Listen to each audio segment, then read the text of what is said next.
ತಲೆ ಎತ್ತಿತ್ತ ಬೇಡ ಬಿಡಿ ಬಾವ. ಅಯ್ಯೋ ಶಿವನೇ, ನಮ್ಮ ಗಂಡಗರಿ ವಂಶದ ಮೊಟ್ಟ ಮೊದಲ ಮತ್ತು ಕಟ್ಟ ಕಡೆಯ ಅಳಿಯ ಅಂತ ಯಾವ ಗನಂದರ ಕೆಲಸ ಮಾಡಿದ್ವಿ ಅಂತ ತಲೆ ಎತ್ತಿ ಹೇಳಿ ಬಾವ. ನನ್ನನ್ನು ಪಾಸ್ ಮನುಷ್ಯನಾದ ಒಂದು ಜೀವನದಲ್ಲಿ ನಿಷ್ಠೆ ಇಟ್ಟು ಕೆಲಸ ಮಾಡಬೇಕು, ಶ್ರದ್ಧೆಯಿಂದ ಓದಬೇಕು, ಅವ್ರು ಕೇಳೋ ಎಲ್ಲ ಪ್ರಶ್ನೆಗಳಿಗೂ ಉತ್ತರ ಕೊಡಬೇಕು. ಅರ್ಥ ಆಯ್ತೇನಾ? ನೀವ್ ಹೇಳೋ ಮಾತು ಯಾವ್ದನ್ನು ಕೇಳ್ಬೇಡ ಅಂತ ಜಾಜಾತ್ ಕೇಳಿದ್ರೆ. ಆಯ್ತು, ಮನೆಗೆ ಬನ್ನಿ.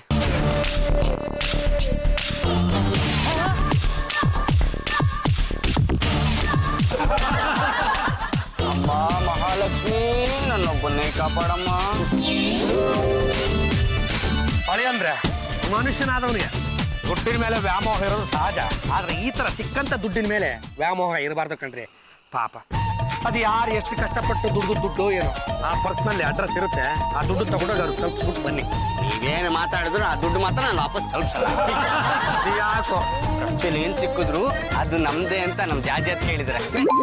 ಬಾಯ್, ನನ್ನ ಹೇಳ್ತೆ ಇಂಥ ಮಾತುಗಳನ್ನ ಹೇಳಿರೋದು ಸಾಧ್ಯನೇ ಇಲ್ಲ.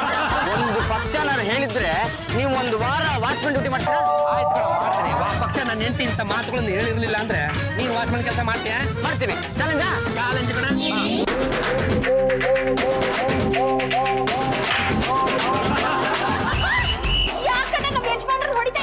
ಇನ್ನೊಂದು ಸಲ ಒಂದು ಪರವಾಗಿ ಏನಾದ್ರು ಮಾತಾಡಕ್ ಬಂದ್ರೆ ಏಟು ನಿನಗೆ ಬೀಳುತ್ತೆ. ನಾನೇನ್ ಮಾಡ್ದಪ್ಪಲ್ಲು, ರೋಡಲ್ಲಿ ಬರ್ತಾ ಒಂದ್ ಪರ್ಸ್ ಇತ್ತು, ಆ ಪರ್ಸಲ್ಲಿ 500 ರೂಪಾಯಿ ಇತ್ತು. 500 ರೂಪಾಯಿ ಜೋಬಲ್ಲಿ ಇಟ್ಕೊಂಡು ಪರ್ಸ್ ಬೇಸ್ ಆಗ್ತದೆ ಅಷ್ಟೇ. ಆ ಪರ್ಸನ್ ಜೊತೆ ಹಾಕೊಂಡು ಅವ್ನ ಅಡ್ರೆಸ್ ಇತ್ತು ತಾನೆ. ಅಲ್ಲಮ್ಮ, ಯಾವನ್ ಕಷ್ಟಪಟ್ಟು ದುಡ್ಡು ಏನು ಅಡ್ರೆಸ್ ಹುಡ್ಕೊಂಡೋಗಿ ಅವ್ರಿಗೆ ಕೊಟ್ಬಿಟ್ಟು ಬರ್ಬೇಕು ಬೇಡವಾ? ಅದನ್ನ ಬಿಟ್ಬಿಟ್ಟು ರೊಕ್ಕ ಸಿಕ್ಕಿದ್ದೆಲ್ಲ ನಂದೇ ಬಾಬಾ ಅಂತ ದೊಡ್ಡದಾಗ ನನಗೆ ಉಪದೇಶ ಸಿಕ್ಬಿಟ್ರಪ್ಪ. ಲಕ್ಷ ಬಿದ್ದಿರೋ ವಸ್ತುನು ಬಿಡಲ್ಲ ಅಂತನಲ್ಲ. ಕಂಡವ್ರು ದುಡ್ಡಿಗೆ ಆಸೆ ಪಟ್ಟೆ ಭಗವಂತ ಮೆಚ್ತಾನ. ಎಷ್ಟು ಸಾಲದು ಅಂತ ಇಂಥ ಕೆಲಸ ಮಾಡಿದ್ರೆ ಹೇಳ್ಕೊಟ್ಟಿದ್ದೆ ನಮ್ಮ ಅತ್ತಿಗೆ ಅಂತ ಅಲ್ಲ. ನಮ್ಮ ಜಾತಿ ಚಂಬಲ್ದಿದ್ದೆಯವರು ನನ್ನನ್ನು ನೆಗ್ಲೆಕ್ಟ್ ಮಾಡ್ಬೋದು. ಚಾಪೆ ದಿಂಬು ಕೊಟ್ಟು ದಿನಾಲು ಇದೇ ಜಾಗದಲ್ಲಿ ಮಲಗಿಸ್ಬೋದು. ಇಂಥ ಕೆಲಸನ ಮಾಡುವಂತ ಹೇಳಂತ ದುರ್ಬುದ್ಧಿ ಇಲ್ಲ ಕಣಮ್ಮ. ಆ ಪಕ್ಷ ನನ್ನ ಜಾತಿ ಚಂಬಲ್ದಿನಿ ಏನಾದರೂ ಈ ಮಾತನ್ನು ಹೇಳ್ಬಿಟ್ಟಿದ್ರೆ ನಾನು 1 ವಾರ ಕಾಲ ಈ ಮನೆಯಲ್ಲಿ ವಾಚ್ಮನ್ ಆಗ್ಬೇಕಂತೆ. ನಾನು ಚಾಲೆಂಜ್ ಒಪ್ಕೊಂಡಿದ್ದೀನಿ. ಅವ್ರು ಏನಾದರೂ ಹೇಳಿರ್ಲಿಲ್ಲ ಅಂದ್ರೆ ಇವರಿಗೆ ಕಾಕಿ ಬಟ್ಟೆ ಹಾಕ್ಸಿ ಗೇಟ್ ಮುಂದೆ ನಿಲ್ಲಿಸ್ತೀನಿ. ಜಾತಿ ಚಂಬಲ್ದಿನಿ ಅವರೇ ಬಂದ್ರಿ ಇಲ್ಲೇ. ಇಷ್ಟೊಂದು ಜೋಟ್ ಮಾಡ್ತಿದ್ದೀರಾ? ಮನೆಗೆ ಬಂದ ತಕ್ಷಣ ಕಿಚ್ಚೋದೇನೆ ಕೆಲಸ. ಅದ್ ಏನಾಯ್ತು ಅಂತ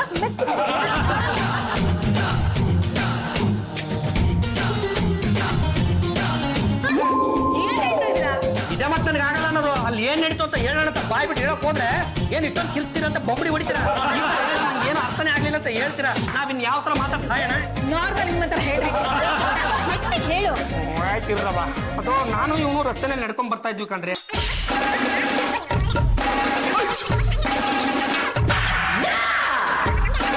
ಇನ್ಮೇಲೆ ಆಪನ್ನೆ ಓಡಿಸ್ತಾನೆ ನೋಡ್ರಿ. ಸಬಿ, ರಸ್ತೆಯಲ್ಲಿ ಏನೇ ಸಿಕ್ಕರು ಅದನ್ನ ನೀನೇ ತಗೋ ಅಂತ ಅವ್ನಿಗೆ ನಾನೇ ಹೇಳ್ಕೊಟ್ಟಿದ್ದು. ಏನ್ ಮಾಡ್ತಾರೆ? ನಾಳೆ ಬೆಳಗ್ಗೆ ಕಾಕಿ ಡ್ರೆಸ್ ಹಾಕೊಂಡು ವಾಚ್ಮನ್ ಕೆಲಸ ಮಾಡ್ತಾರೆ.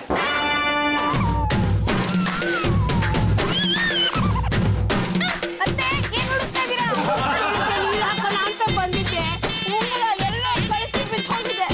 ಯಾವ್ದ್ರ ಅತ್ತೆ? ನಿಮ್ಮ ಮಾವನವನು ಪ್ರೀತಿಯಿಂದ ಕೊಟ್ಟ ಉಂಗುರ. ಮಾತ್ರ ಶ್ರೀ ರಂಗಮ್ಮನವ್ರೆ, ತಾವು ತಮ್ಮ ಯಜಮಾನರನ್ನ ಕಳ್ಕೊಂಡಾಗ್ಲೇ ಧೃತಿ ಕೆಟ್ಟವ್ರಲ್ಲ. ಇನ್ನು ಅವ್ರು ಕೊಟ್ಟಿರೋ ಉಂಗ್ರ ತಾನೇ ಕಳೆದಿರೋದು. ಹೋದ್ರು ಹೋಯ್ತು ಬಿಡ್ರಿ. ಅತ್ತವ್ರೆ, ಇದನ್ನ ನಿಮ್ ಉಂಗ್ರ ನೋಡಿ. ಇವೆ ಕೊಡಪ್ಪ. ಇದು ನಂದು. ಯಾಕೋ? ನನಗ್ ಸಿಕ್ತು ಅಂದ್ಮೇಲೆ ನಂದೇನೆ. ಕಳ್ಕೊಂಡಿರೋದು ನಾನು, ನಿಮ್ಮ ಅತ್ತೆ. ಯಾರಿಗೇನ್ ಸಿಕ್ತು ಅದು ಅವ್ರದ್ದೇ ಅಂತ ನಮ್ ಜಾತಿ ಹತ್ ಕೇಳಿದಾರೆ. ಅವರೇ ಸುಮ್ಮನಿದ್ದಾರೆ, ವಾಚ್ಮನ್ ಡ್ಯೂಟಿ ಮಾಡ್ತಿಲ್ವಾ? ಅಕ್ಕಿಕ್ಕ ಅಂದ್ರೆ ಪಕ್ಕೆ ಮುರಿದ್ಬಿಡ್ತೀನಿ. ಪಕ್ಕೆ ಮುರಿಯೋ ಮತ್ತೆ ಪಕ್ಕದಲ್ಲಿ ಇರ್ಲಿ. ಮೊದಲು ಅಟ್ಟೆರೇನ ಹೇಳ್ಬೇಕಂತಿದ್ದಾರೆ, ಅದನ್ನ ಕೇಳಿ. ಮನೆ ಸೊಸೆಯಾಗಿ ಹೀಗೆ ಹೇಳ್ಕೊಡೋದು. ಉಂಗುಲ ಕಳ್ಕೊಂಡಿರೋಳು ನಾನು, ಅದು ನಿಮ್ಮ ಮಾವ ಕೊಟ್ಟ ಉಂಗುಲ. ಅದು ಇವನಿಗೆ ಸಿಕ್ಕಿದೆ. ಕೊಡೋದೆ ಕೊಡಲ್ಲ ನೋಡು ಬಿಟ್ಲಾ, ನಾನ್ ಹೇಳಿದ್ದು ಹೊರಗಡೆ ಸಿಕ್ಕಿರೋದನ್ನ ತಗೋ ಅಂತ. ಇದು ಹೊರಗಡೆನೆ ಸಿಕ್ತು. ಅಂದ್ರೆ ಮನೆಗೆ ಸಂಬಂಧಪಟ್ಟೋದನ್ನ ಬಿಟ್ಟು ಹೊರಗಡೆ ಸಿಕ್ಕಿರೋದನ್ನ ತಗೋ ಅಂತ. ಇವಾಗ ಅರ್ಥ ಆಯ್ತು. ತಗೊಳ್ಳಿ ನಿಮ್ ಉಂಗ್ರನ. ನೋಡಿದ್ರ ಅತ್ತೆ, ಒಳ್ಳೆ ಮಾತನ್ನ ಹೇಳಿದ್ರೆ ಎಂಥ ಪೆದ್ದನ ಅರ್ಥ ಮಾಡ್ಕೋತಾನೆ. ಅಣ್ಣಯ್ಯ, ಜಾತಿ ಅದಕ್ಕೆ ನಮ್ ಯಜಮಾನ್ರಿಗೆ ಹೀಗೆಲ್ಲ ಹೇಳ್ಕೊಡ್ತಾ ಇದ್ದಾರಲ್ಲ, ಇದು ಸರಿನಾ? ಪಾಪ ಅವ್ರು ಎಷ್ಟು ಕನ್ಫ್ಯೂಸ್ ಆಗಿದ್ದಾರೆ. ಮಣ್ಣು ತಿನ್ನು ಅಂತ ಹೇಳ್ತಾರೆ. ಅಂದ ಮಾತ್ರಕ್ಕೆ ನಿಮ್ಮ ಯಜಮಾನಪ್ಪ ಮಣ್ಣು ತಿಂದು ಬಿಡ್ತಾನ? ಅದಕ್ಕೂ ಅವ್ರು ಕನ್ಫ್ಯೂಸ್ ಆಗ್ತಾರೆ. ದೇವರು ಕೊಡ್ತಂಗೆ ನಮ್ಮ ಹೆಂಡ್ರು ಒಂದು ದಾರಿಗೆ ಬರಬೇಕು, ನಿಮ್ಮ ಯಜಮಾನಪ್ಪರು ಒಂದು ದಾರಿಗೆ ಬರಬೇಕು. ಅದಕ್ಕೆ ನಾನು ಏನಾದರೂ ಒಂದು ವ್ಯವಸ್ಥೆ ಮಾಡ್ತೀನಿ, ನೀನು ನನಗೆ ಹೂ ಅನ್ಬೇಕು. ಚಂದ ಹೂ ಅಂದವ.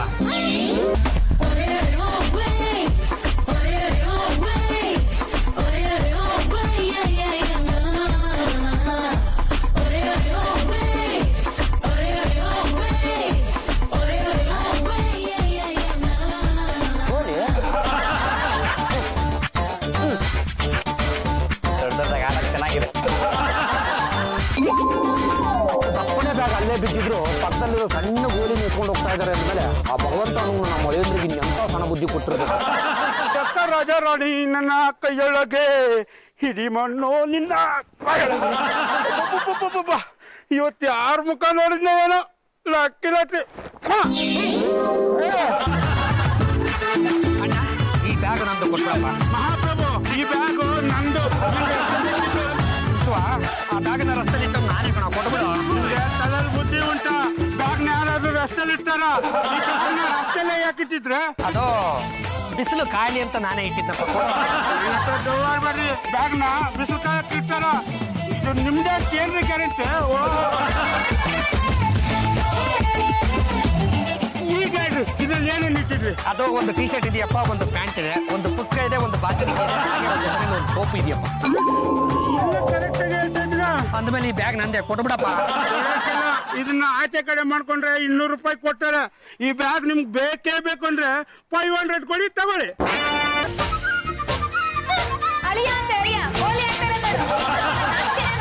ಅಯ್ಯೋ ಚಂಪಾ, ಗೋಲ್ ಇರೋದೇ ಆಡೋದಿಕ್ಕೆ. ಅದಕ್ಕೆ ರೋಡಲ್ಲಿ ಗೋಲಿ ಸಿಕ್ತು, ರಸ್ತೆ ಏನ್ ಸಿಕ್ರು ಅದು ನಮ್ದೇ ತಾನೆ, ಅದಕ್ಕೆ ಆಡ್ತಾ ಇದ್ದೀನಿ. ಆಡ್ಕೋ, ಆದ್ರೆ ಸೌಂಡ್ ಬರ್ದಿರ ಹಾಗೆ ಆಡ್ಕೋ. ಓಕೆ? ಅಲ್ಲ, ಬಂದೆ ಸ್ವಲ್ಪ ನಿನ್ ಗಂಡ ನೋಡು. ಏನೇ ಚಪ್ಪ, ಇಲ್ಲಿ ನೋಡು, ನಿನ್ ಗಂಡ ಗೋಲಿ ಇಟ್ಕೊಂಡು ಆಟ ಆಡ್ತೀಯ. ಗಂಡು ಗಲಿ ವಂಶದ ಹಳೆಯಾಗಿ ಹುಲಿ ಜೊತೆ ಆಟ ಆಡೋದ್ ಬಿಟ್ಟು ಈ ಗೋಲಿ ಜೊತೆ ಆಟ ಆಡ್ತಿದ್ದೀರಲ್ಲ. ಹುಲಿ ಸಿಗ್ಲಿಲ್ಲ, ಗೋಲಿ ಸಿಕ್ತು, ಅದಕ್ಕೆ ಗೋಲಿ ಆಟ ಆಡ್ತಾ ಇದ್ದೀನಿ. ಇದು ಮಕ್ಕಳು ಆಡೋ ಆಟನಪ್ಪ. ನಮಗ್ ಮಕ್ಳಾಗೋರ್ಗು ನಾವಿನ್ನು ಮಕ್ಳು ಅಂತ ಅರ್ಥ ಹೇಳಿಲ್ವಾ? ನೀವು ಹೀಗೆ ಆಡ್ತಾ ಇದ್ರೆ ನಾವು ಬೆಟ್ಟದ ಮೇಲೆ ಒಂದ್ ಮನೆ ಮಾಡಿ ಅಲ್ಲಿರೋ ಮರದ ಜೋಳಿಗೆ ಕಟ್ಟಿ ಆ ಜೋಳಿಗೆಯಲ್ಲಿ ನಮ್ಮ ಮಗುನ್ ತೂಗೋದ್ ಯಾವಾಗಪ್ಪ? ಮಗು ಆಗೋವರೆಗೂ ಈ ಗೋಲಿ ಎತ್ತು. ನಮ್ಮ ಅಳಿಯಂದ್ರು ಎಂತ ಅಯೋಗ್ಯರು ಅಂತ ಆ ಬ್ಯಾಗನ್ನ ಬಿಟ್ಬಿಟ್ಟು ಗೋಲಿ ಎತ್ಕೊಂಡು ಬಂದಿದ್ದಾರಲ್ಲ. ಇರ್ಲಿ, ಮುಂದಿನ ಸಲ ಬ್ಯಾಗಿನ ಮೇಲೆ ಗೋಲಿ ಇಟ್ಬಿಟ್ಟು ಕೆಡ್ಡ ತೋಡ್ತೀವಿ.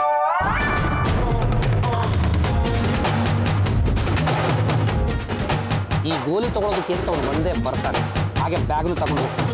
ಆಗ ಅವನಿಗೆ ಕಾದಿದೆ.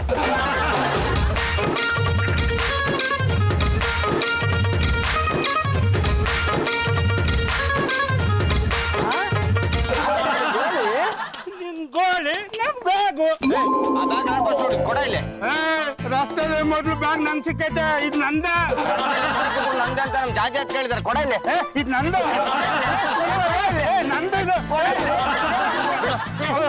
ಆಯ್ತು, ಈ ಬ್ಯಾಗ್ ನಿಮ್ದೆ. ಈ ಬ್ಯಾಗ್ ನಾನು ನಿಮ್ಗೆ ಕೊಡೋದಕ್ಕೆ ನೀವು ನನಗೆ ಎಷ್ಟು ಕೊಡ್ತೀರಾ? ಸರಿ, ಈ ಬ್ಯಾಗು ನಂದು ಅಲ್ವಾ ಅಂತ ಒಂದ್ಸತಿ ನೋಡ್ಕೊಡ್ತೀನಿ ಕಣ.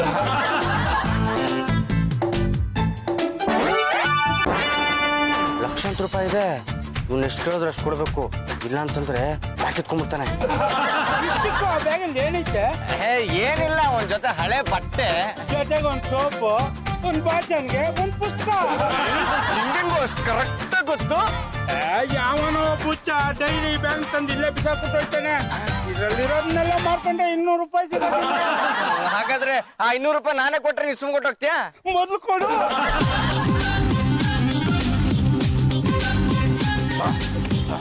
ನೀನ್ ದಿನ ಈ ರೀತಿ 200 ರೂಪಾಯಿ ಕೊಡ್ತಾ ಹೋದ್ರೆ ನಾನು ಬಿಟ್ಟೆ ಬೇಡದನ್ನ ಬಿಟ್ಬಿಡ್ತೀನಿ.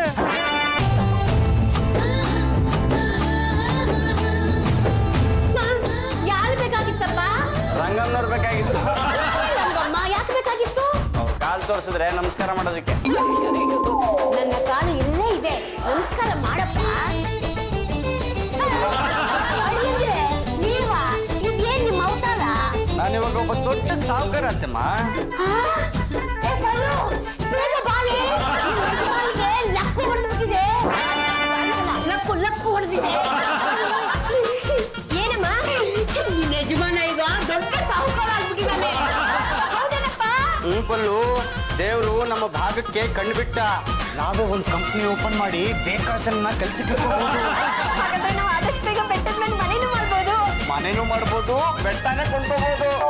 ಹಾಗಾದ್ರೆ ಇದ್ರಲ್ಲಿ ಬೇಡಪ್ಪಲ್ಲು, ಇದು ತುಂಬಾ ದುಡ್ಡಿದೆ. ಅಳಿಗೆ ಅಂದ್ರೆ ಈಗ ನಿಮಗೆ ಕಾದಿದೆ. ಬನ್ನಿ ಬನ್ನಿ ಎಲ್ಲಾರು ಕೇಳಿಸ್ಕೊಳ್ಳಿ, ಒಂದು ಬಿಸಿ ಬಿಸಿ ನ್ಯೂಸ್, ತಾಜಾ ಸುದ್ದಿ. ಈ ನ್ಯೂಸ್ ಏನು ಅಂತ ನೀವೇನಾದ್ರೂ ಕೇಳ್ಕೊಂಡ್ಬಿಟ್ರೆ ಎಲ್ಲರೂ ಹಂಗಂಗೆ ಆಶ್ಚರ್ಯದಿಂದ ಅಬ್ಬೆ ಗೊತ್ತಾಗ್ಬಿಡ್ತೀರಾ. ಏನಾಯ್ತಂದ್ರೆ ವಿಷಯ ಏನು ಅಂತ ಮೊದಲು ಹೇಳಿ, ಆಮೇಲೆ ಸಾಯೋದು ಬಿಡೋದು ನಿರ್ಧಾರ ಆಗುತ್ತೆ. ಚಂಪಾತಿ ಮೇಲೆ ಈ ನಮ್ಮ ಬೆಂಗಳೂರು ಒಳಗಡೆ ಯಾವನೋ ಒಬ್ಬ ಟೆರರಿಸ್ಟ್ ನುಗ್ಬಿಟ್ಟಿದ್ದಾನಂತೆ. ಅವನು ನಮ್ಮ ಹೃದಯ ಭಾಗವಾದ ವಿಧಾನಸೌಧಕ್ಕೆ ಬಾಂಬ್ ಇಕ್ಬೇಕು ಅಂತ ಕಾಯ್ತಾ ಇದ್ದಾರೆ. ಬಿಡ್ತಾರ ನಮ್ಮ ಕರ್ನಾಟಕದ ಪೊಲೀಸರು ಅವನನ್ನ ಬಿಡ್ತಾರ. ಇನ್ಬಲ್ ಹತ್ಕೊಂಡು ಹೋಗಿದ್ದಾರೆ. ಅವನ ಹತ್ರ ಒಂದು ದೊಡ್ಡ ಬ್ಯಾಗ್ ಇತ್ತಂತೆ. ಆ ಬ್ಯಾಗ್ ಒಳಗಡೆ ಒಂದು ಬಾಂಬ್ ಇತ್ತು. ಹಲವಾರು ಹಲವಾರು ನೋಟಿನ ಕಂತೆಗಳಿತ್ತು. ಈ ಪೊಲೀಸರು ಅಟ್ಟಿಸ್ಕೊಂಡು ಹೋಗೋವಾಗ ಆ ಟೆರರಿಸ್ಟ್ ಪುಣ್ಯಾತ್ಮ ಆ ಬ್ಯಾಗನ್ನು ಎಲ್ಲೋ ಬೀಳ್ಸ್ಕೊಂಡ್ಬಿಡ್ತಾನಂತೆ. ಹೆಚ್ಚು ಕಮ್ಮಿ ಇದೇ ತರ ಇತ್ತಂತೆ. ಈಗ ಆ ಬ್ಯಾಗ್ ಯಾರ ಹತ್ರ ಇರುತ್ತೋ ಅವರೇ ಟೆರರಿಸ್ಟ್ ಅಂತ ಪೊಲೀಸ್ನವ್ರು ಟಿಕೆಟ್ ಹೋಗ್ತಾರಂತೆ. ಅಲ್ಲ ಬಾಬಾ, ಇವಾಗ ಪೊಲೀಸರು ಟೆರರಿಸ್ಟ್ ನ ಹೇಗೆ ಹಿಡಿತಾರೆ? ಸುಲಭ ಕಣ, ತುಂಬಾನೇ ಸುಲಭ. ಹೇಳಿ ಕೇಳಿ ಅವರು ಪೊಲೀಸರು ಸಿಕ್ಕಾಪಟ್ಟೆ ಬುದ್ಧಿವಂತರು. ಆ ನೋಟಿನ ಕಟ್ಟೆಗಳಿದ್ವಲ್ಲ, ಅದನ್ನ ಯಾವ ಬ್ಯಾಂಕಿಂದ ತಂದಿದ್ದಾರೆ ಅಂತ ಮೊದಲು ಬ್ಯಾಂಕ್ ಇರ್ತಾರೆ. ಬ್ಯಾಂಕ್ ಅವ್ರ ಹತ್ರ ಹೋಗ್ಬಿಟ್ಟು ಆ ನೋಟಿನ ಸಂಖ್ಯೆ ಏನು ಅಂತ ಒಂದು ಕಡೆ ಬರ್ಕೊತಾರೆ. ಆಮೇಲೆ ಈ ಟೆರರಿಸ್ಟ್ ಆ ನೋಟುಗಳನ್ನ ಎಲ್ಲಾದ್ರೂ ಚಲಾವಣೆ ಮಾಡಿರ್ತಾನಲ್ವಾ, ಮಾಡಿರ್ತಾನೆ ಅಂತ ಹುಡ್ಕೊಂಡು ಹೋಗ್ತಾರೆ. ಸಿಗಾಕಷ್ಟ ತಕ್ಷಣ ಯಕಾಚಿಕ್ಕಿ ಬೆಂಡೆತ್ತು ಬಿಡ್ತಾರೆ. ಕೊಟ್ಟರು ಸ್ವಾಮಿ ಅಂತ ಒಪ್ಕೊಂಡ್ಬಿಡ್ತಾರೆ. ಆಮೇಲೆ ಟೆರರಿಸ್ಟ್ನ ಹಂಗಂಗೆ ಗರಕ್ ಹಿಡ್ದಾಕ್ಬಿಡ್ತಾರೆ. Okay okay.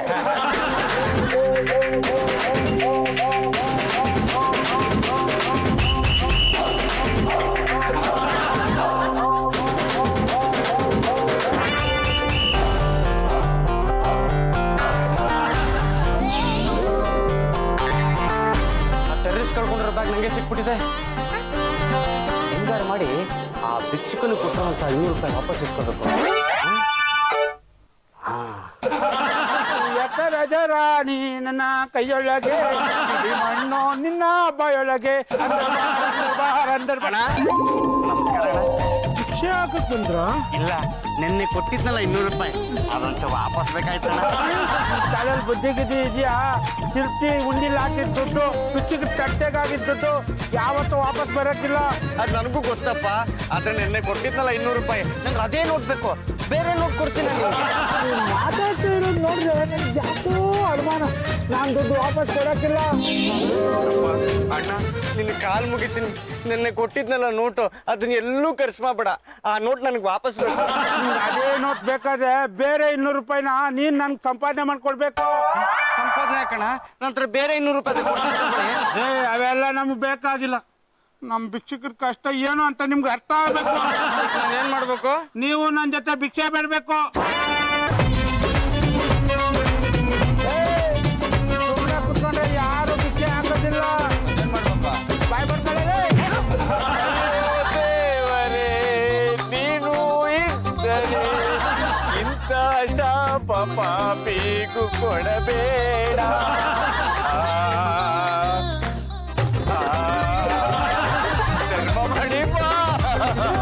ಫೀಲಿಂಗ್ ಸಾಂಗ್ ಬ್ಯಾಡು, ಒಳ್ಳೆ ಚೆನ್ನಾಗಿರೋ ಸಾಂಗ್ ಹಾಡು.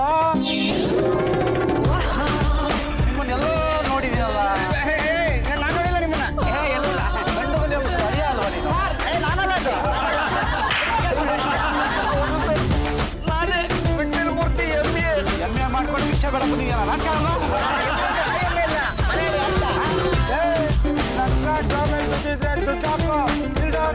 ನೀನು ಕುತ್ಕೊಂಡು ಭಿಕ್ಷೆ ಬೇಡಲ್ಲ. ಸ್ವಲ್ಪ ಆಗ್ತಾ ಇದ್ದೀನಿ, ಹಾಳಾಗೋಗೋ. ಕಂದಮ್ಮ, ಯಾವತ್ತು ನಮ್ಮ ಪೂರ್ವಿಕರು ಹೇಳ್ಕೊಟ್ಟಿದ್ದನ್ನ ಮರಿಬಾರ್ದು. ಅಯ್ಯ ಅಮ್ಮಯ್ಯ, ಧರ್ಮನೇ ತಾಯಿ ತಂದೆ. ಹಾಡಾಡಲೇ ಓಯ್ಯ ಅಮ್ಮಯ್ಯ.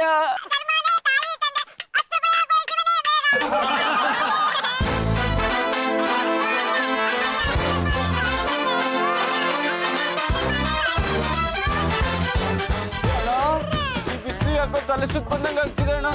ತಲೆ ಕಿತ್ತೇನೆ ಕಂದಮ್ಮ. ಎಲ್ಲಾರು ಅರ್ಥ ಆಯ್ತಲ್ಲ. ಭಿಕ್ಷಕರ ಕಷ್ಟ ಏನು ಅಂತ. ಡೌಟ್ ಅಣ್ಣ, ಈ ಭಿಕ್ಷಕರೆಲ್ಲ ಯಾಕೆ ಬಿಸಿಲಲ್ಲೇ ಭಿಕ್ಷೆ ಬಿಡೋದು? ಬಿಸಿಲಲ್ಲೇ ಕುಂತ್ಕೊಂಡು ಭಿಕ್ಷೆ ಬೇಡ್ದೇನೆ ಜನಗಳಿಗೆ ಕನಿಕರ ಬಂದು 4 ಕಾಸು ಹಾಕೋದು. ಎದ್ ನಡಿ, ಎಲ್ಲಿಗೆ? ಪಕ್ಕದ ಬೀದಿಗೆ ಹೋಗಿ ಭಿಕ್ಷೆ ಬೇಡವಾ?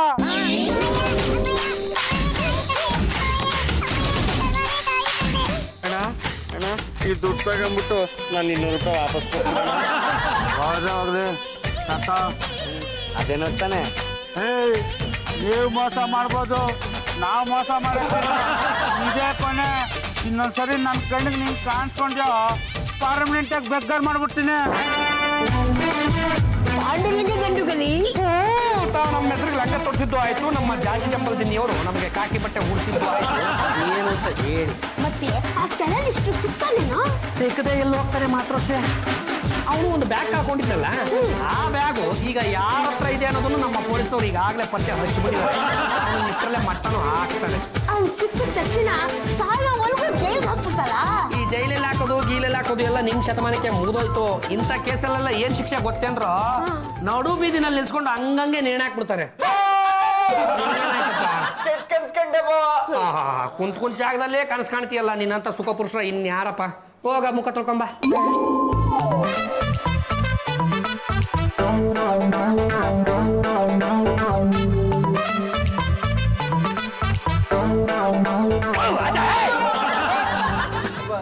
ಹಳೆ ಅಂದ್ರೆ ಯಾಕಪ್ಪ ನಿದ್ದೆ ಬರಲಿಲ್ವಾ? ಅಲ್ಲ, ನೀವು ಸರಿಯಾಗಿ ಕರೆಕ್ಟಾಗಿ ಕೆಲಸ ಮಾಡ್ತಿದ್ರ ಅಂತ ನೋಡಕ್ ಬಂದೆ ಬಾಬಾ. ಅದೇನಪ್ಪ ಬ್ಯಾಗು? ಕಸ ಕಸ ಕಸ ಹಚ್ಚಾಕಣ ಅಂತ ಬಂದೆ. ಇಷ್ಟೊತ್ತಲ್ಲಿ ಕಸ ಆಚೆ ಹಾಕ್ಬಿಟ್ರೆ ಮನೆ ಲಕ್ಷ್ಮಿ ಹೊರಟೋಗ್ಬಿಡ್ತಾಳೆ. ಹಾಗಾಗಿ ಆ ಕಸನ ನೀನು ತಲ್ದಂಬೇಡಿಗೆ ಮಲ್ಕ.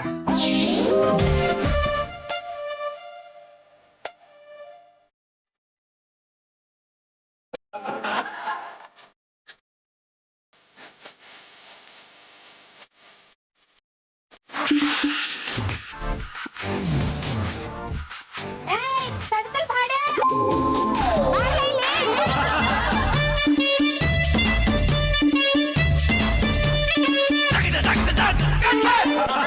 ಏನ್ರವ? ಭಾಡೆ ನಿನ್ ಚೀಲ ಇಲ್ಲೇ ಬಿಟ್ಟು ಹೊಟ್ಟಿ ನೋಡ. ನಂದರ ಸುಳ್ಳು ಹೇಳ್ತಿ ಭಾಡೆ, ಈ ಚೀಲ ನಿಂದ. ನಂದರ ನಿಮ್ದು ಚಿನ್ನ ಅದು. ಹೌದಾ? ಸರಿ ಹಾಗಾದ್ರೆ ಬಿಡು, ತಗೊಂಡೋಗಿ ಪೊಲೀಸರ ಕಡೆ ಕೊಡ್ತೇನೆ. ಅರ್ಥ ಬಿಟ್ಟಲ್ಲ ಮತ್ತೆ. ಈಗ ನಿಂದಾತು. ಸರಿ, ಅದ್ರಾಗ ಏನೈತಿ? ಅದ್ರೊಳಗೆ ಏನಾಯ್ತು ನಿಮ್ಗೆ? ಯಾಕೆ ಹೇಳ್ತೀಯ ಕಪಾಳಕ್ಕೆ ಸರಿ ಐತಿ. ನನ್ ತಲೆ ಇದ್ರೆ ಜೋಪಾನಾಗಿ ತಗೊಂಡೋಗು. ರೆಡಿ ಮನೆಗೆ.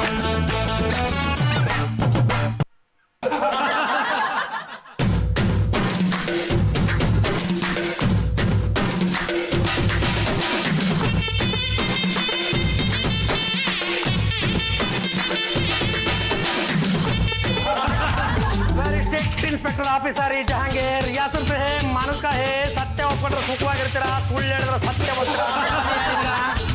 ಹೆಸರೇನೋ ಜಹಾಂಗೀರ್ ಅಂತ ಇದ್ದೀರಾ, ಅಶೋಕ್ ಕುಮಾರ್ ಅಂತ ಹಾಕೊಂಡಿದ್ದೀರಾ? ಮಾಡ್ತಿಲ್ಲ, ಹಾಗಾಗಿ ನಮ್ಮ ದೊಡ್ಡ ಸಾಹೇಬ್ರದೇ ಹಾಕೊಂಡ್ ಬಂದಿದ್ದೀನಿ. ಏನೀಗ ರಸ್ತೆನಲ್ಲಿ ಅಯೋಗ್ಯ ಕೆಲಸ ಮಾಡಿ ಮನೆ ಒಳಗಡೆ ಬಚ್ಚಿಟ್ಕೊಂಡು ಕೂತ್ರೆ ಅದನ್ನೆಲ್ಲ ನೋಡ್ಕೊಂಡು ಸುಮ್ಮನೆ ಇರೋಂತಲ್ಲ ಇನ್ಸ್ಪೆಕ್ಟರ್ ಜಹಾಂಗೀರ್. ಅಂತವ್ರನ್ನೆಲ್ಲ ಹುಡುಕಿ ಆಚೆ ತಗೊಂಡು ಬೂಟ್ ಕಲ್ಲ ಹೊಸ್ಕೊಂಡ ಇವನಿಗೆ ಕೆಲಸ. ಚೆನ್ನಾಗಿ ಹೇಳ್ತೀರಾ. ಏನಾಗಬೇಕಾಗಿತ್ತು? ಈ ಮನೆ ಒಳಗಡೆ ಒಬ್ಬ ಟೆರರಿಸ್ಟ್ ಬಂದು ಔತ್ಕೊಂಡು ಕೂತಿದ್ದಾನೆ, ಕರ್ರಿ ಅವ್ನ ಆಚೆ. ಈ ಮನೆಯಲ್ಲಿ ಅಂಥವ್ರು ಯಾರು ಇಲ್ಲ. ಸತ್ಯ ಒಪ್ಕೊಂಡ್ರೆ ಸರಿ, ಇಲ್ಲ ಅಂದ್ರೆ ಒಬ್ಬೊಬ್ಬರನ್ನ ಬೆಂಡತ್ತೆ ಬತ್ತಾಸ್ ಮಾಡಕ್ಕೆ. ಚಂಪಾ, ಯಾಕೆ ಇವ್ರು ಇಷ್ಟೊಂದು ಶೌಟ್ ಮಾಡ್ತಾ ಇದಾರೆ? ಈ ಮನೆಯಲ್ಲಿ ಯಾರೋ ಟೆರರಿಸ್ಟ್ ಇದಾರಂತೆ, ಅವ್ರನ್ನ ಕರೀತಾರೆ, ನನ್ನ ಬೆಂಡಕ್ಕೆ ಬತ್ತಾಸ್ ಹೋಗ್ತಾರಂತೆ. ನೋಡಿ ಇನ್ಸ್ಪೆಕ್ಟರ್, ಈ ಮನೇಲಿ ಯಾವ ಟೆರರಿಸ್ಟ್ ಇಲ್ಲ. ನೀವು ರಾಂಗ್ ಅಡ್ರೆಸ್ಸಿಗೆ ಬಂದಿದ್ದೀರಾ. ಹಾಗೆಲ್ಲ ಸಾಕ್ಷಿ ಗೀಕ್ಷಿ ಇಲ್ದರೆ ಯಾರ ಮನೆ ಒಳಗಡೆ ಕಾಲಿಡಲ್ಲ ಇನ್ಸ್ಪೆಕ್ಟರ್ ಜಹಾಂಗೀರ್. ಸಾಕ್ಷಿನ ಸಮೇತವಾಗಿ ಕರ್ಕೊಂಡು ಬಂದಿದ್ದೀನಿ ನೋಡಿ. ಬೆಂಕಿ ಕಲೆ ನಿನ್ ನಮಸ್ಕಾರಕ್ಕೆ. ನಾನು ಕೇಳೋ ಪ್ರಶ್ನೆಗಳಿಗೆ ನೆಟ್ ಉತ್ತರ ಕೊಡು. ಆ ಟೆರರಿಸ್ಟ್ ಇರೋದು ಇದೇ ಮನೇಲೇನೋ? ಇದೇ ಮನೇಲಿ ಸರ್. 200 ರೂಪಾಯಿ ಭಿಕ್ಷೆ ಕೊಟ್ಟೆ ಸರ್. ಪುನಃ ಅದೇ ನೋಡ್ಬೇಕು ಅಂದ್ಬಿಟ್ಟು ಬಂದು ತಗೊಂಡೋದೆ ಸರ್. ಜಾಗ ಇತ್ತು ಸರ್. ಯಾರನ್ನಾದ್ರೂ ತೋರಿಸಿದ್ರೆ ಇವನೇ ಆ ವ್ಯಕ್ತಿ ಅಂತ ನೀನ್ ಕಂಡಿಡ್ತೀಯೇನೋ? ಕಂಡಿಡಿಯೋದು ಅಂತ ಕೈಗೊಂಡಾಗ ಅಲ್ಲೇ ನಿಂತವಳು ನೋಡಿ. ನಮಸ್ಕಾರ ರೀ ಸಾಹೇಬ್ರೆ. ನಿನ್ನ ನಮಸ್ಕಾರಕ್ಕೆ. ಎಲ್ರಿ ನಿಮ್ ಸಾಕ್ಷಿ? ಕಾಣಿಸ್ತಾನೆ ಇಲ್ಲ. ನೀನ್ ಈ ಕಡೆ ಬಾರೋ ದಡಿಯ, ಅಲ್ಲಿದ್ದಾಳೆ ನಮ್ ಗುಡಿಯ. ಸಾಹೇಬ್ರೆ, ಯಾಕೆ ತರ ಕೇಳಿದ್ರಿ? ನೋಡೋ, ಈ ಇನ್ಸ್ಪೆಕ್ಟರ್ ಜಹಾಂಗೀರ್ ಎಂತ ಸ್ಟ್ರಿಕ್ಟ್ ಆಫೀಸರ್ ಅನ್ನೋದು ನಿನಗೆ ಚೆನ್ನಾಗಿ ಗೊತ್ತು. ಯಾರಿಗೂ ಹೆದರ್ಕೋಬೇಡ. ನನ್ನ ಪ್ರಾಣನಾದ್ರೂ ಕೊಟ್ಬಿಟ್ಟು ನಿನ್ನ ಪ್ರಾಣ ಕಾಪಾಡ್ತೀನಿ. ಈ ಮನೆಯಲ್ಲಿ ಒಬ್ಬ ವ್ಯಕ್ತಿ ಇದ್ದಾನೆ, ಅವನು ದೊಡ್ಡ ಟೆರರಿಸ್ಟ್. ಅವನು ರಸ್ತೆ ಮಧ್ಯಕ್ಕೆ ಬಂದು ಒಂದು ಬ್ಯಾಗ್ ಇಟ್ಬಿಟ್ಟು ಹೋದ. ಅದನ್ನ ನೀನು ಕಣ್ಣಾರೆ ನೋಡಿ ಅಲ್ವಾ? ಹೌದ್ರಿ ಸರ್, ಅಲ್ಲಿ ನಿಂತ ನೋಡ್ರಿ ಸಣಕ್ಲು ಭಾಡೆ ಅವನ. ಅಮ್ಮ ಸುಳ್ಳು ಹೇಳ್ತಾಳೆ, ನಾನು ಅವನಲ್ಲ. ಸರ್ ನಮ್ಮ ತಾಯಿ ಮೇಲೆ ಸತ್ಯ ಮಾಡಿ ಹೇಳ್ತೀನಿ, ನನಗೆ ಯಾವ ಟೆರರಿಸ್ಟ್ ಸತ್ಯ ಒಪ್ಕೊಂಡ್ರೆ ಸರಿ, ಇಲ್ಲಾಂದ್ರೆ ಈ ಲಾಟ್ನ ಈ ಕಡೆಯಿಂದ ಕೂರಿಸಿ ಆ ಕಡೆಯಿಂದ ತೆಗೆದುಬಿಡ್ತೀನಿ. ಅಲ್ಲೇ ಇದೆ. ಬಗ್ಗೆ ತಗೋ. ಸರ್ ಇದರಲ್ಲಿ ಲಕ್ಷಾಂತರ ರೂಪಾಯಿ ಇದೆ, ಜೊತೆಗೆ ಒಂದು ಗನ್ನಿದೆ, ಜೊತೆಗೆ ಬಾಂಬು ಇದೆ ಸರ್. ಇಷ್ಟೆಲ್ಲ ವಸ್ತುಗಳು ಸಿಕ್ಕಿದ್ರು ಇದನ್ನ ಮನೆಯಲ್ಲಿ ಮುಚ್ಚಿಟ್ಕೊಂಡು ಪೊಲೀಸ್ನವ್ರಿಗೆ ಕಂಪ್ಲೇಂಟ್ ಕೊಟ್ಟಿಲ್ವಲ್ಲ, ನೀನು ಮಾಡಿರೋ ತಪ್ಪಿಗೆ ನಾಳೆ ಬೆಳಗ್ಗೆ 4:40ಕ್ಕೆ ನಿನ್ನ ನೇಣಗಂಬ ಕರ್ತೀನಿ. ನಡೆಯೋ ಪದ್ಮಾನ್. ಕ್ಷಮಿಸಿ ಸರ್, ತಪ್ಪಾಗೋಯ್ತೀನಿ. ಮೇಲೆ ನಮ್ಮ ತಾಯಿ ಜೊತೆಗಳು ಹಿಂಗೆಲ್ಲ ಮಾಡಲ್ಲ ಸರ್. ಮತ್ತೆ ಯಾಕೋ ಈ ಬ್ಯಾಗ್ ಮನೆಗೆ ಎತ್ಕೊಂಡು ಬಂದೆ? ಸರ್ ನಮ್ಮ ಅತ್ತಿಗೆ ಹೇಳಿದ್ರು ರೋಡಲ್ಲಿ ಸಿಕ್ಕಿದ್ದೆಲ್ಲ ನಮ್ದೆ ಅಂತ, ಅದಕ್ಕೆ ತಗೊಂಡ್ಬಿಟ್ಟೆ ಸರ್. ರಸ್ತೆಯಲ್ಲಿ ಯಾವ್ದು ದಿಕ್ಕು ದಿಸೆ ಇಲ್ದಿರ ಹೆಣ ಬಿದ್ದಿರುತ್ತೆ ಅಂತ ತಗೊಂಡ್ಬಂದು ನಿಮ್ಮ ಮನೆ ಫ್ರಿಜ್ ಅಲ್ಲಿ ಇಟ್ಕೋತೀಯನ? ಇಲ್ಲ ಸರ್, ನಿಜವಾಗ್ಲೂ ಇಲ್ಲ. ಜಾತಿಗೆ ನಿಮ್ಮ ಮಾತುಗಳನ್ನ ನಾನು ಎತ್ಬಿಟ್ಟೋದೆ. ಹೇಳ್ತಾರೆ ಕಣ, ಹಾಗಂತ ನೀನ್ ನಂಬ್ಕೊಂಡು ಕೂತಿದ್ಯಲ್ಲ. ನೋಡೋ, ನಿನಗೆ ನೇಣು ಶಿಕ್ಷೆ ಬೇಡ ಅಂದ್ರೆ 14 ವರ್ಷ ಜೈಲಾಗುತ್ತೆ. ನಿನ್ನ ಬದಲಾಗಿ ಅವ್ರೇನಾದ್ರೂ ಶಿಕ್ಷೆ ಅನುಭವಿಸ್ತಾರೆ. ನೋ ನೋ ಇನ್ಸ್ಪೆಕ್ಟರ್, ಇವನ್ ಮಾಡಿದ ತಪ್ಪಿಗೆ ನಾನೇ ಶಿಕ್ಷೆ ಅನುಭವಿಸ್ಬೇಕು. ಯಾರ ಮಾತನ್ನ ಕೇಳಬೇಕು, ಯಾರ ಮಾತನ್ನ ಕೇಳಬಾರ್ದು ಅಂತ. ಇನ್ನೊಂದ್ಸಲ ಇವ್ರ ಮಾತುಗಳನ್ನ ಕೇಳಿ ಇಂಥ ನಾಟಕಗಳನ್ನ ಏನಾದ್ರು ಆಡಿದ್ರೆ ನಿನ್ನ ತಗೊಂಡೋಗಿ ಬಳ್ಳಾರಿ ಜೈಲೊಳಗೆ ತುಂಬ್ತೀನಿ. ಇವ್ರನ್ನ ನನ್ನಿಂದ ಹಾಕೊಂಡು ಹೋಗ್ತೀನಿ. ಅವನೇ ಮೋನ್ಗೆ ಆದ್ರೆ ನೀವು ನಿಮ್ಮಿಬ್ರಿಗೂ ಬುದ್ಧಿ ಕಲಿಸ್ಬೇಕು ಅಂತ ನಾನು ಅಣ್ಣಯ್ಯ ಆಡಿದ ನಾಟಕ ಇದು.